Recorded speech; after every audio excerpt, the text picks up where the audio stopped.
नमस्कार दोस्तों, मेरा नाम तपन देशमुख है और एमपीजीके के 50 लेक्चर की सीरीज में ये हमारा दूसरा लेक्चर है। इस लेक्चर में हम बात करेंगे मध्य प्रदेश के राष्ट्रीय उद्यानों के बारे में, अभयारण्यों के बारे में और वन्य जीवों के बारे में, और यह देखेंगे कि कौन-कौन से राष्ट्रीय उद्यान किन-किन जीवों के लिए प्रसिद्ध हैं, प्रोजेक्ट टाइगर की मध्य प्रदेश में स्थिति क्या है, वह कौन-कौन से नेशनल पार्क्स में इसे इम्प्लीमेंट किया गया था, और हम जानेंगे जो राष्ट्रीय उद्यान है उनके फ्लोरा और फौना के बारे में और स्थापना से संबंधित विभिन्न तथ्यों के बारे में। तो आइए शुरुआत करते हैं आज के लेक्चर की। देखते हैं कि मध्य प्रदेश में राष्ट्रीय उद्यानों की स्थिति क्या है। भारत में वनों के संरक्षण और वन्य प्राणियों के संरक्षण की शुरुआत करने वाले ब्रिटिशर्स ही थे, परंतु यहाँ एक देखने योग्य बात है कि ब्रिटिशर्स का उद्देश्य वनों को बचाने के लिए मात्र यह था कि वह रेलवे के अधिक से अधिक कोचेस का निर्माण कर सकें और भारतीय लोग वनों को अपनी मर्जी के हिसाब से ना काट पाए, क्योंकि 1853 में जब रेलवे लाइन की शुरुआत हुई तब अचानक ही रेलवे कोचेस की मांग बढ़ी और रेलवे पटरियों को बिछाने के लिए लकड़ियों की मांग बढ़ी। इसी तारतम्य में ऐसा हुआ कि डीट्रिच ब्रांडिस, जो ब्रिटिश जर्मन मूल के व्यक्ति थे, यह बर्मा में पोस्टेड हुए ब्रिटिश फॉरेस्ट सर्विस में, और इनके जो साले साहब थे जनरल हैवलॉक, उनकी लॉर्ड डलहौजी से दोस्ती बहुत अच्छी होने के कारण यह भारत आ गए और यहाँ पे उन्होंने इंडियन फॉरेस्ट सर्विस की स्थापना में बहुत महत्वपूर्ण भूमिका निभाई और 1864 में इंडियन फॉरेस्ट सर्विस की स्थापना करी। इसी तारतम्य में आगे उन्होंने इंपीरियल फॉरेस्ट स्कूल देहरादून की स्थापना करी 1878 में, और हम देखेंगे कि इन्हीं के द्वारा आगे जाके ये जो संस्थान था इसे रीस्टैब्लिश किया गया और 1906 में फॉरेस्ट रिसर्च इंस्टीट्यूट की स्थापना हुई देहरादून में, जिसने भारतीय वनों के संरक्षण में महती भूमिका निभाई। तो अगर हम देखें कि अंग्रेजों का उद्देश्य इंडियन फॉरेस्ट एक्ट लागू करने के पीछे क्या था, तो एकमात्र उनका उद्देश्य था कि वह लकड़ी पे आधिपत्य कर सकें और भारतीयों को लकड़ी काटने से रोक सकें। तो इस तरह से भारत में फॉरेस्ट एक्ट्स या वन्य प्राणी संरक्षण अधिनियम या वन बचाने हेतु जो अधिनियम बनाए गए, इसकी शुरुआत यहाँ से हुई। अंग्रेजों द्वारा 1887 में वाइल्ड बर्ड्स प्रोटेक्शन एक्ट पारित किया गया था। इसके बाद उनके द्वारा 1912 में wild birds and animal protection act पारित किया गया, जिसका संशोधन 1935 में किया गया। जैसा कि मैंने आपको पूर्व में बताया कि अंग्रेजों का उद्देश्य मात्र लकड़ी के उद्योग पर काबू करना था, इसलिए उन्होंने इंडियन फॉरेस्ट एक्ट 1927 पारित किया, जिसके तहत वह अगर लकड़ी का अवैध कटाई होती है तो उस पर शास्ति अधिरोपित कर सके या फिर उस पे उसमें दंड दे सके या अपने हिसाब से लकड़ी के कारोबार पे कर लगा सके। इसके बाद भारत आजाद होने के 60 साल बाद लगभग 1955 में एमपी नेशनल पार्क्स एक्ट 1955 पारित किया गया, जिसके तहत मध्य प्रदेश में नेशनल पार्क्स की स्थापना हुई है। और उसके बाद 1972 में वाइल्ड लाइफ प्रोटेक्शन एक्ट पारित किया गया है, जिसका भारत में व्यापक रूप से प्रयोग होता है। अगर आप किसी भी वन्य प्राणी के पर्यावास को अगर आप छेड़ते हैं या उसे नुकसान पहुंचाते हैं तो इसी एक्ट के अंतर्गत आपके तहत आप पर कार्रवाई होगी।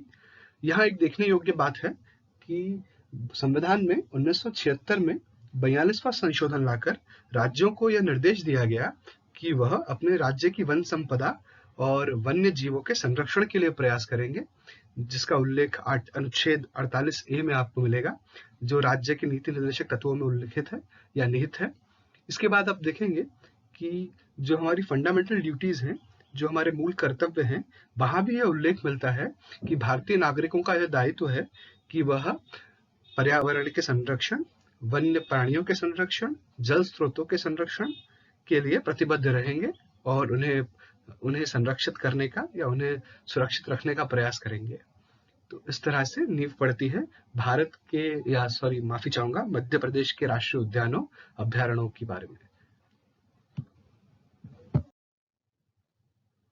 भारत में अगर राष्ट्रीय उद्यानों की बात की जाए तो भारत का सबसे पहला राष्ट्रीय उद्यान हेली नेशनल पार्क है, जो उत्तराखंड में स्थित है। इस नेशनल पार्क का नाम बाद में बदलकर जिम कॉर्बेट नेशनल पार्क कर दिया गया। जिम कॉर्बेट के बारे में यह प्रसिद्ध है कि उन्होंने भारत में सर्वाधिक आदमखोर शेरों का शिकार किया या आदमखोर बाघों का शिकार किया, परंतु उनके बारे में यह बात भी बिल्कुल सत्य है कि उनके द्वारा बाघों का इतना शिकार किया गया कि बाघ प्रजाति ही विलोपन के कगार पर चली गई। तो भारत में सबसे ज्यादा बाघों का शिकार करने का श्रेय अगर किसी को हासिल है तो वो जिम कॉर्बेट को हासिल है। अब यह विवाद का विषय है कि इस तरह के शिकारी के नाम पर क्यों राष्ट्रीय उद्यान का नाम रखा गया, यह एक अलग विषय है, हम इसमें नहीं पढ़ना चाहते। बहुत से विद्यार्थी इस बात में कंफ्यूज हो जाते हैं कि भारत का पहला नेशनल पार्क कौन सा है। तो लोग कान्हा और जिम कॉर्बेट में अक्सर कंफ्यूज होते हैं।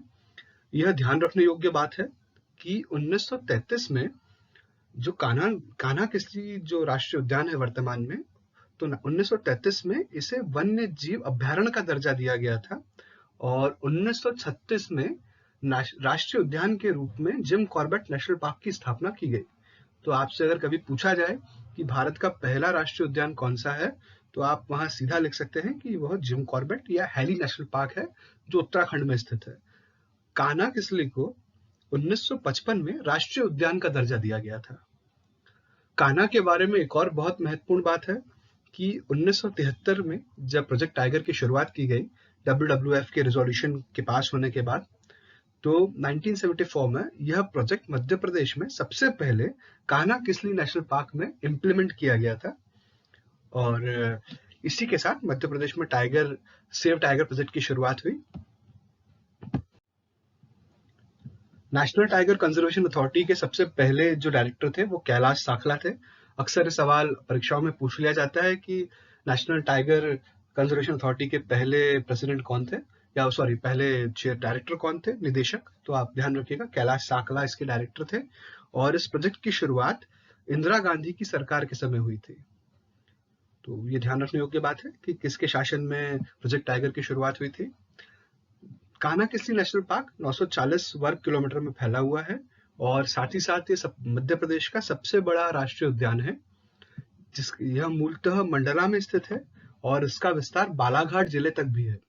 तो यह ध्यान रखने योग्य बात है कि 2 जिलों के बीच में कान्हा किसली नेशनल पार्क फैला हुआ है।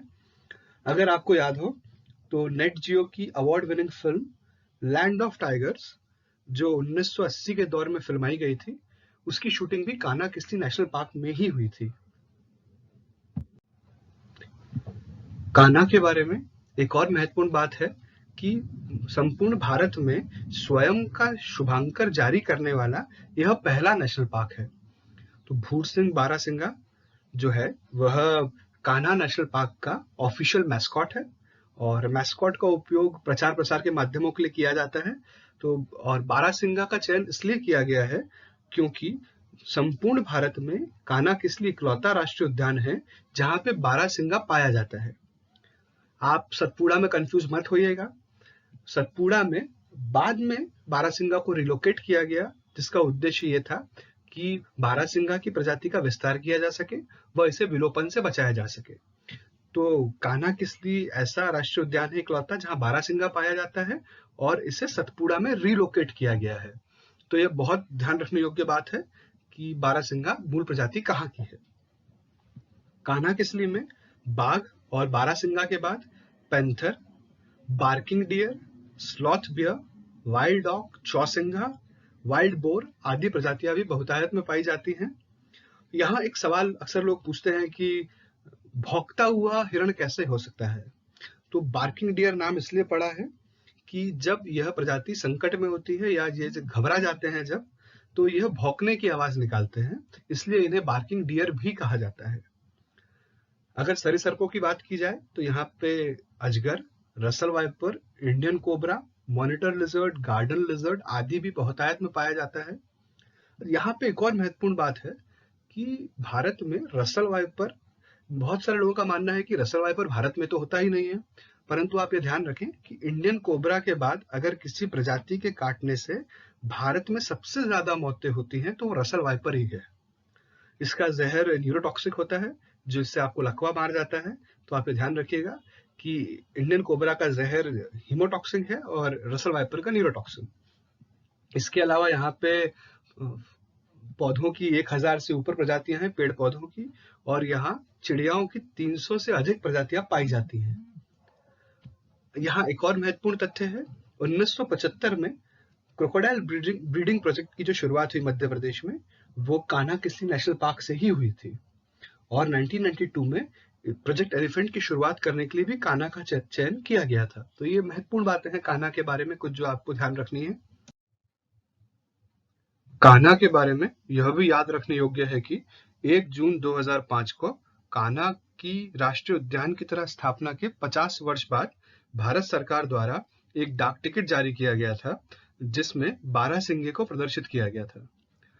इसी तारतम्य में आगे 29 जुलाई 2017 को भारत सरकार द्वारा अंतर्राष्ट्रीय बाघ दिवस पर 2 अन्य डाक टिकट जारी किए गए, जिसमें एक डाक टिकट पे तितली का चित्र और दूसरे डाक टिकट पर बाघ को प्रदर्शित किया गया था। अगर आपसे परीक्षा में सवाल पूछा जाता है कि भारत में टाइगर मैन के नाम से किसे जाना जाता है, तो आप बता सकते हैं कि कैलाश साखला को भारत में टाइगर मैन के नाम से जाना जाता है। अब बात करते हैं पेंच राष्ट्रीय उद्यान की, जिसे इंदिरा प्रियदर्शनी उद्यान के नाम से भी जाना जाता है। इसकी जो स्थापना है, इसको लेके अलग अलग तारीखें उपलब्ध हैं, पर शासन के रिकॉर्ड के हिसाब से 1965 में इसे वन्य प्राणी अभ्यारण्य का दर्जा मिला था और 1975 में इसे राष्ट्रीय उद्यान घोषित किया गया था। यह टाइगर प्रोजेक्ट में 1992 में सम्मिलित किया गया और यह सिवनी जिले में मूलतः स्थित है।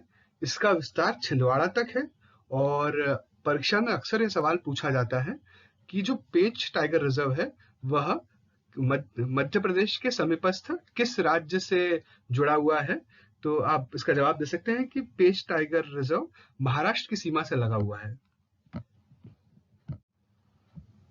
प्रसिद्ध पुस्तक जंगल बुक के रचयिता रुडयार्ड किपलिंग को भी अपनी पुस्तक की प्रेरणा यहीं से मिली थी और ऐसा कहा जाता है कि उन्होंने एक बच्चे को देखा था जिसे भेड़ियों द्वारा पाला गया था, तो उसी से उन्होंने अपनी इस प्रसिद्ध पुस्तक की प्रेरणा ली। शायद 1968 में पहली बार जंगल बुक की कहानी को वॉल्ट डिज्नी ने दिखाया था, तो और वो एक म्यूजिकल कहानी थी, या आप कह सकते हैं उसमें कहानी को गानों के माध्यम से प्रदर्शित किया गया था मोगली की। तो जंगल बुक इस तरह से 1968 में पहली बार प्रदर्शित की गई। फिर उसके बाद भारत में हम देखते हैं कि दूरदर्शन पे जंगल बुक नाम से एक धारावाहिक प्रकाशित किया गया था और उसके बाद फिर पिछले 1-2 वर्षों में एक फिल्म आई जंगल बुक, जिसे भी वॉल्ट डिज्नी ने बनाया था। तो पेंच टाइगर रिजर्व का संबंध जंगल बुक से है, रुडयार्ड किपलिंग से है और ऐसा कहा जाता है कि पेंच नदी के कारण इस राष्ट्रीय उद्यान को पेंच राष्ट्रीय उद्यान का नाम दिया गया। तो ये भी एक महत्वपूर्ण तथ्य है इसके बारे में, पेंच के बारे में। अगर हम बात करें पुरस्कारों की, तो 2011 में इसे बेस्ट मैनेजमेंट का अवार्ड भी दिया गया था कि सबसे ज्यादा मैनेज्ड और सुप्रबंधित यह राष्ट्रीय उद्यान है। अगर हम थोड़ा सा इतिहास में जाएं और पीछे जाएं और अकबर के काल की बात करें, तो आईना अकबरी के रचयिता अबू फजल द्वारा इस क्षेत्र का उल्लेख उनकी किताब आईना अकबरी में किया गया था। तो ये ध्यान रखने योग्य बात है। ऐसा कहा जाता है कि जब मांडव से जब अकबर वापस लौट रहे थे, तो उस दौरान वह शिवपुरी और पेंच के इलाके में भी आए थे। शायद इसी कारण से अबू फजल ने अपनी किताब में इस बात का उल्लेख किया। पेंच रिवर राफ्टिंग के लिए भी प्रसिद्ध है और पेंच के बारे में एक महत्वपूर्ण बात यह है कि बीबीसी पे एक 3 पार्ट में डॉक्यूमेंट्री दिखाई गई थी जिसका नाम था tiger the spy in the jungle, जो डेविड एटनबरो द्वारा फिल्माई गई थी। उसकी शूटिंग भी इसी पेंच टाइगर रिजर्व में हुई है। तो ये कुछ महत्वपूर्ण बातें हैं पेंच टाइगर रिजर्व के बारे में ध्यान रखने योग्य, कि एक तो उसका नाम पेंच नदी के नाम पे इसे अपना नाम पेंच टाइगर रिजर्व दिया गया है। दूसरा, वह कौन सा राष्ट्रीय उद्यान है जो भारत के पूर्व प्रधानमंत्री के नाम से जाना जाता है, या फिर इंदिरा गांधी के नाम से कौन सा राष्ट्रीय उद्यान प्रसिद्ध है। तो आप बता सकते हैं कि पेंच राष्ट्रीय उद्यान को इंदिरा गांधी के नाम से भी जाना जाता है, इंदिरा प्रियदर्शनी उद्यान के नाम से। फिर आईना अकबरी में आप कंफ्यूज मत होइएगा, अगर आईना अकबरी में किसी राष्ट्रीय उद्यान के वर्णन की बात की जाए तो शिवपुरी और पेंच, ये दोनों ही नाम वहां सम्मिलित होंगे, क्योंकि माधव राष्ट्रीय उद्यान से हाथी मंगवाने का वर्णन भी आईना अकबरी में मिलता है। तो आप ध्यान रखिएगा, दोनों ही जवाब सही है। प्रोजेक्ट टाइगर के अंतर्गत हमारी सूची में अगला नाम बांधवगढ़ का है। बांधवगढ़ को 1968 में राष्ट्रीय उद्यान का दर्जा मिला और 1993 में यहाँ प्रोजेक्ट टाइगर की शुरुआत हुई। शुरुआत में रेंज बहुत छोटी थी, तो इसमें खलवा, मगधी और खितौली नाम के इलाके जोड़े गए। यह भारत का सबसे ज्यादा बाघ की आबादी के घनत्व वाला इलाका है। यहाँ पे प्रति वर्ग किलोमीटर में 8 बाघ रहते हैं। यहाँ रीवा के महाराजा का भी सफेद बाघों के लिए बहुत बड़ा योगदान है। ऐसा कहा जाता है कि 1951 में यहाँ के राजा मार्तंड सिंह ने सफेद बाघ पकड़ लिया था और फिर उन्होंने उसका प्रजनन करवाया, और फिर जो उसके बच्चे हुए वो भी सफेद रंग के बाघ हुए, और इस कारण से यहाँ सफेद बाघों की आबादी बहुत अधिक है। इस राष्ट्रीय उद्यान का सबसे प्रसिद्ध बाघ चार्जर नाम का बाघ था, जिसकी मृत्यु 2000 में शायद हो गई। चार्जर हाथियों के पीछे दौड़ने के लिए और पर्यटकों के पीछे दौड़ने के लिए प्रसिद्ध था, परंतु उसने अभी तक किसी को हानि नहीं पहुंचाई थी जब तक वो जीवित रहा तब तक। यह दुनिया का सबसे ज्यादा फिल्माया गया बाघ है। क्या आप बता सकते हैं कि सबसे ज्यादा फिल्माया गया पहला बाघ कौन सा है?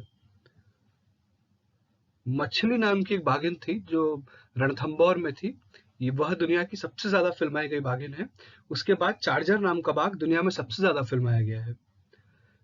यह बांधवगढ़ बाइसन के लिए भी प्रसिद्ध है। भारतीय बाइसन के लिए। भारतीय बाइसन को प्रचलित रूप में गौर के नाम से जाना जाता है।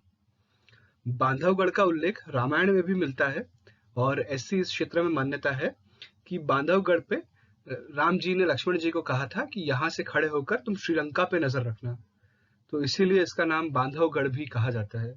और पुरातत्वविदों की माने तो यहाँ पे 2000 साल पुराना एक किला भी स्थित है। हमारी सूची में जो अगला टाइगर रिजर्व है वो पन्ना टाइगर रिजर्व है। इसे 1981 में इसे नेशनल पार्क का दर्जा दिया गया था, और 1993 में इसे प्रोजेक्ट टाइगर के अंतर्गत शामिल किया गया। पन्ना के बारे में महत्वपूर्ण बात यह है कि 2009 में यहाँ एक भी बाघ नहीं बचा था, और 2007 में मिनिस्ट्री ऑफ टूरिज्म द्वारा इसे बेस्ट मैनेज्ड नेशनल पार्क का अवार्ड भी दिया गया था। उसके 2 साल बाद ही यहाँ पोचिंग के कारण एक भी बाघ नहीं बचा। उल्लेखनीय है, पन्ना मध्य प्रदेश का 22वां, सॉरी माफी चाहूंगा, पन्ना भारत का 22वां टाइगर रिजर्व है और मध्य प्रदेश का 5वां टाइगर रिजर्व है। इसे 2011 में बायोस्फीयर रिजर्व घोषित किया गया था, और 2021 में इसे world network of biosphere reserve की सूची में भी सम्मिलित कर लिया गया है। तो आपसे अगर सवाल पूछा जाए कि मध्य प्रदेश का वह कौन सा इलाका है जो बायोस्फीयर रिजर्व की सूची में सबसे पहले शामिल किया गया था, तो उसका जवाब है पचमढ़ी।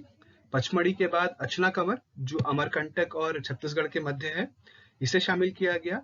और तीसरा स्थान जो वर्ल्ड बायोस्फीयर रिजर्व की सूची में सम्मिलित किया गया वो है पन्ना। 2017 में पन्ना की स्थिति को ध्यान में रखते हुए यह डिसाइड किया गया कि यहाँ पे बाघों पर ड्रोन से नजर रखी जाएगी। तो वर्तमान में यहाँ बाघों के लिए ड्रोन से नजर रखी जा रही है। दूसरा, बुंदेलखंड की जल समस्या का निराकरण करने के लिए केन बेतवा लिंक प्रोजेक्ट की शुरुआत की गई है।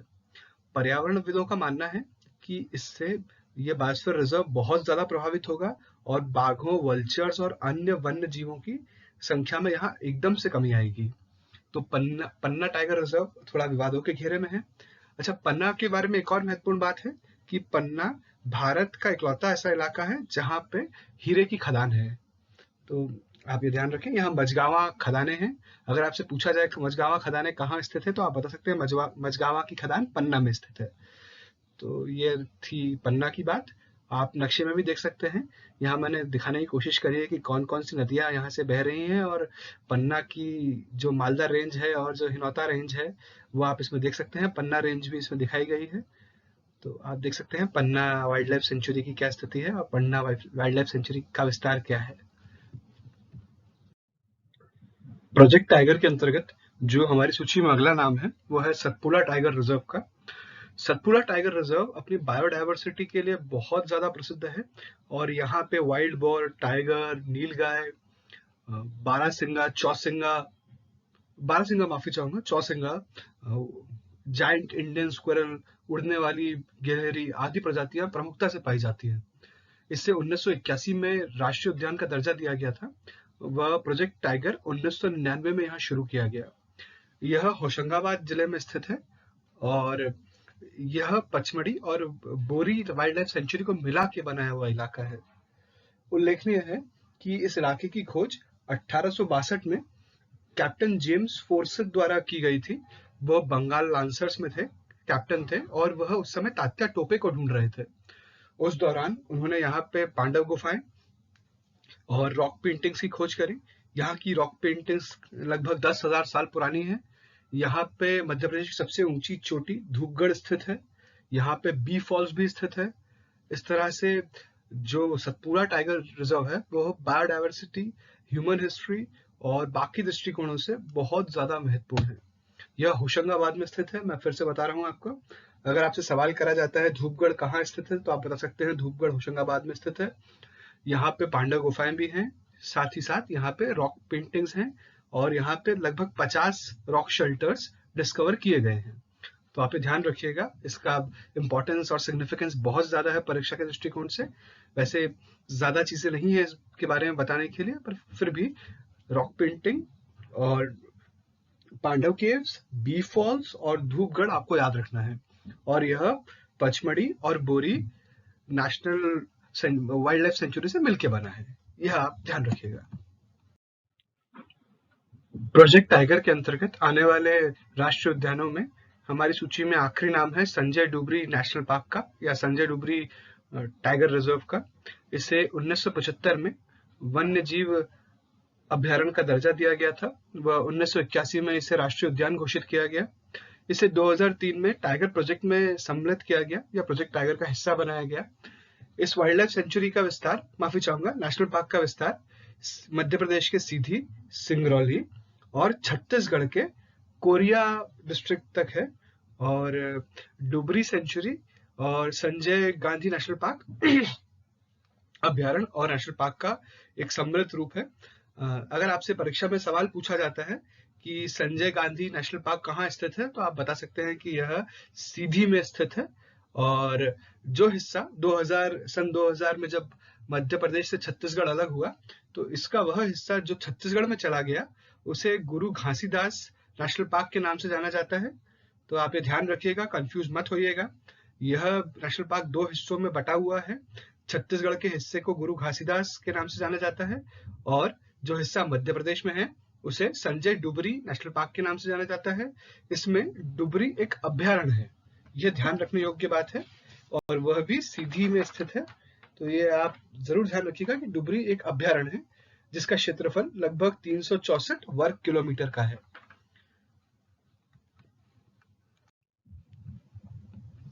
हमारी सूची में अगला नाम माधव नेशनल पार्क का है। माधव राष्ट्रीय उद्यान पूर्व में शिवपुरी राष्ट्रीय उद्यान के नाम से जाना जाता था और यह सन 1956 की बात है। 1958 में इसे अपना यह नाम माधव राष्ट्रीय उद्यान मिला। यह साइबेरियन प्रवासी पक्षियों के लिए बहुत प्रसिद्ध है।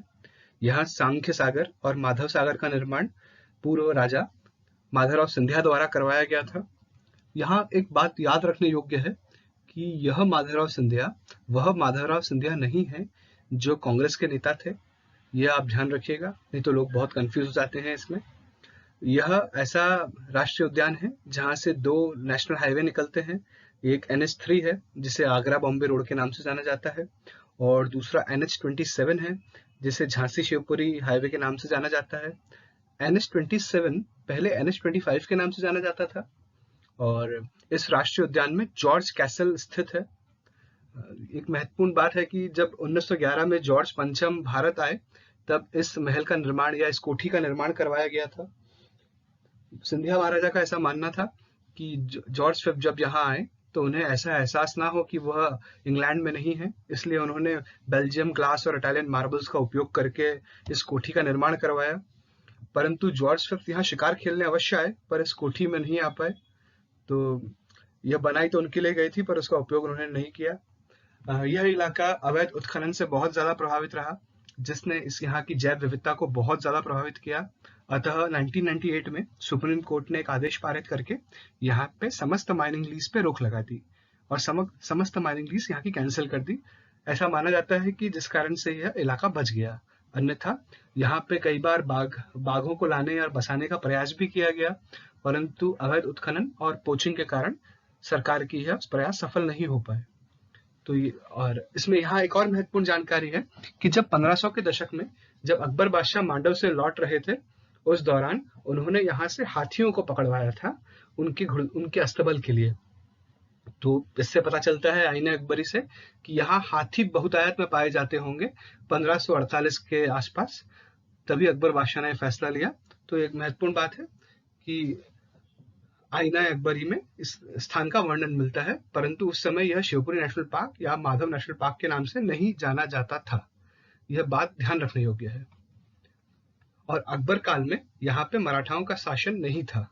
यह दूसरी महत्वपूर्ण बात है, क्योंकि इस जगह का प्रचार बार बार मराठाओं की प्राइवेट रिजर्व हंटिंग प्लेस की तरह किया गया है। तो आप प्लीज कंफ्यूज ना हो, इस बात का विशेष ध्यान रखें कि मराठा शक्तियों का उदय 1546 के बाद ही हुआ है, उसके पहले नहीं हुआ है। हमारी सूची में अगला नाम है पालनपुर कुनो राष्ट्रीय उद्यान का।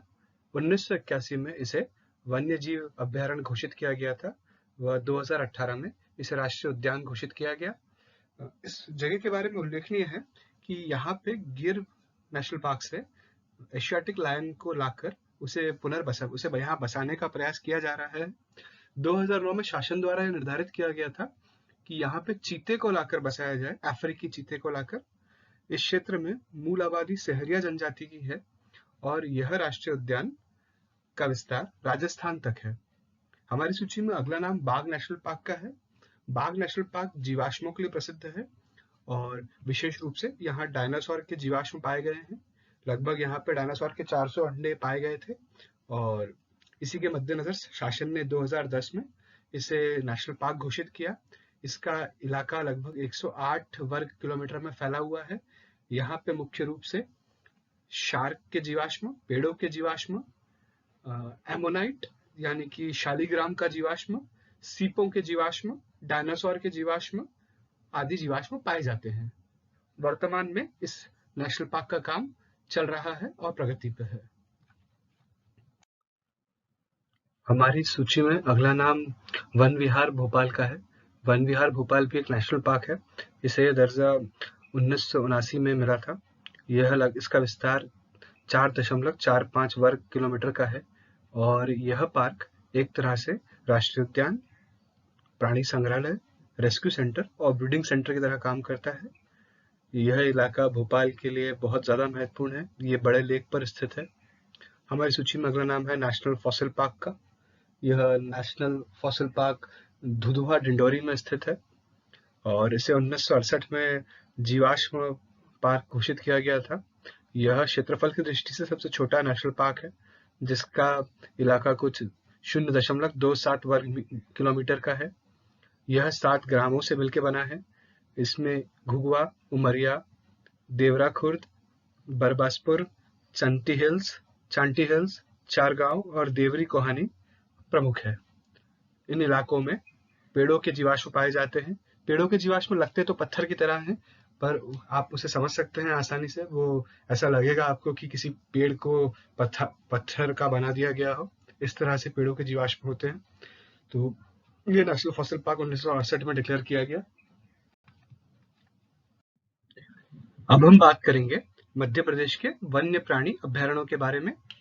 तो हम देखते हैं कि बोरी वाइल्ड लाइफ सेंचुरी की स्थापना 1975 में हुई थी और यह होशंगाबाद में स्थित है। यह टाइगर, पैंथर, सांबर, चीतल, बार्किंग डियर, 4 हॉर्न्ड एंटीलॉप मतलब चौसिंगा, चिंकारा, इंडियन बाइसन मतलब गौरा आदि के लिए प्रसिद्ध है। हमारी सूची में अगला नाम है बगदरा वाइल्ड लाइफ सेंचुरी का। इसकी स्थापना 1978 में हुई थी। यह सीधी जिले में स्थित है। यह भी टाइगर, पैंथर, चिंकारा, चीतल, सांबर आदि के लिए प्रसिद्ध है। इसके बाद हम बात करते हैं फेन वाइल्ड लाइफ सेंचुरी के बारे में। फेन वाइल्ड लाइफ सेंचुरी की स्थापना 1983 में हुई थी। यह मंडला में स्थित है और यह भी टाइगर, लेपर्ड, जंगली सुअर, चीतल, सांबर आदि के लिए प्रसिद्ध है। हमारी सूची में अगला नाम है घाटीगांव सेंचुरी का। घाटीगांव सेंचुरी ग्वालियर में स्थित है। इसकी घोषणा 1981 में हुई थी। यह ग्रेट इंडियन बस्टर्ड, काला हिरण, ब्लैक बक, चीतल, बंदर, भेड़िया, नीलगाय, जंगली सुअर और फॉक्स और लकड़बग्घे के लिए प्रसिद्ध है। इसके बाद हमारी सूची में अगला नाम है गांधी सागर सेंचुरी का। गांधी सागर सेंचुरी जो है मंदसौर में स्थित है। यह तेंदुआ, भालू, नीलगाय, चिंकारा, जंगली सुअर, जंगली कुत्ता, भेड़िया और जंगली बिल्ली के लिए प्रसिद्ध है। हमारी सूची में अगला नाम करेरा वाइल्ड लाइफ सेंचुरी का है। Karera wild life sanctuary Shivpuri में स्थित है और यह पड़की, बाया, टिटहरी, तीतर, चीतल, काला हिरण के लिए प्रसिद्ध है। फिर हमारी सूची में अगला नाम कैन घड़ियाल सेंचुरी का है। यह 1981 में इसकी घोषणा की गई थी और यह छतरपुर पन्ना में स्थित है। यह घड़ियालों के लिए प्रसिद्ध है, यह जंगली सुअर के लिए प्रसिद्ध है, यह नीलगाय और मोर जो भारत का राष्ट्रीय पक्षी है उसके लिए प्रसिद्ध है। हमारी सूची में अगला नाम है केयोनी सेंचुरी का। केयोनी सेंचुरी देवास और सीहोर में स्थित है। यह चीतल, सांबर, नीलगाय, चौसिंगा, जंगली सुअर और बार्किंग डियर और भेड़िए के लिए प्रसिद्ध है। हमारी सूची में अगला नाम नरसिंहगढ़ का है। नरसिंहगढ़ सेंचुरी लगभग 57 वर्ग किलोमीटर में फैली हुई है और यह चीतल, सांबर, नीलगाय, तेंदुआ, जंगली सुअर और मगरमच्छ के लिए प्रसिद्ध है। हमारी सूची में अगला नाम नेशनल चंबल सेंचुरी का है। यह काफी बड़ी है, यह लगभग 435 वर्ग किलोमीटर में फैली हुई है और यह टॉर्टोइस, एलिगेटर यानी कि घड़ियाल, मगरमच्छ, डॉल्फिन, नीलगाय और खरगोश के लिए प्रसिद्ध है। हमारी सूची में अगला नाम सागर की नौरदेही वाइल्ड लाइफ सेंचुरी का है। इसका क्षेत्रफल काफी बड़ा है और यह लगभग 1197 वर्ग किलोमीटर में फैली हुई है। यह बाघ, तेंदुआ, भेड़िया, जंगली कुत्ता, नीलगाय, मगरमच्छ, सांबर, चीतल, चिंकारा और भालू के लिए प्रसिद्ध है। फिर हमारी सूची में अगला नाम है पंचमढ़ी वाइल्ड लाइफ सेंचुरी का। यह जानवरों के लिए तो नहीं कहा जा सकता, पर यह साज, बीज, टिंसा, देवरा, साल, हल्दू, पलाश, कसई, बेल और बांस के अपने पेड़ों के लिए प्रसिद्ध है।